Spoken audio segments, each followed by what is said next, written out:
জীবনে এমন একটা ফ্রেন্ড সবারই প্রয়োজন যে তোমার দুঃখেও সাথে থাকবে আর খুশিতেও সাথে থাকবে। তাই আমাদের যখন ভালো মুড থাকে আমরা এই মুডটাকে আরও ভালো করার জন্য বেরিয়ে পড়ি ঘুরতে বা শপিং করতে। আমরা চলে গেছিলাম আজকে শপিং করতে, আর আমরা দুজনই আবার সেম একটা করে টপ নিয়েছি। তারপর আমরা ফিরে গেছি আর আমরা এখানে মিরারে দেখছিলাম। তারপর চলে গেছিলাম আন্ডারগ্রাউন্ড ক্যাফেতে। তোমরা অবশ্যই এই ভিডিওটা দেখেছো, আর যদি না দেখেছো অবশ্যই চেক করে দেখো ভিডিওটা কেমন হচ্ছে, অবশ্যই জানাবে। আর এখানেও একটু রাগ করছিল কারণ আমার আরেকটা ফ্রেন্ডের সাথে আমি তখন কথা বলছিলাম, দিবা চাই ওটাই দেখছি তোর মুখটা আমি।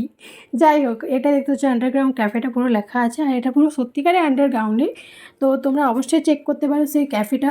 আর আমরা এখানে মোমো নিয়েছিলাম আর চা কফি নিয়েছিলাম, আর বেশি কিছু নিইনি। আমাদের সত্যি খাবার ইচ্ছে ছিল না, প্রচণ্ড গরম ছিল সেই দিন, ওই জন্য হালকার মধ্যেই খাবার ইচ্ছে ছিল, তাই হালকা করে খেয়েছি। দেন আমরা সেখান থেকে বেরিয়ে গেলাম। আমাদের কোনো ঠিক ছিল না আরেকটা জায়গায় যাবে, কিন্তু হঠাৎ করে চলে গেছিলাম আমরা আইসক্রিম দোকানে আইসক্রিম খাওয়ার জন্য। আর ওর আইসক্রিম ফেভারিট, আমারও আইসক্রিম ফেভারিট। গল্প করতে করতে আইসক্রিম খেয়ে পর আমরা চলে গেছিলাম বাড়ি। টাটা।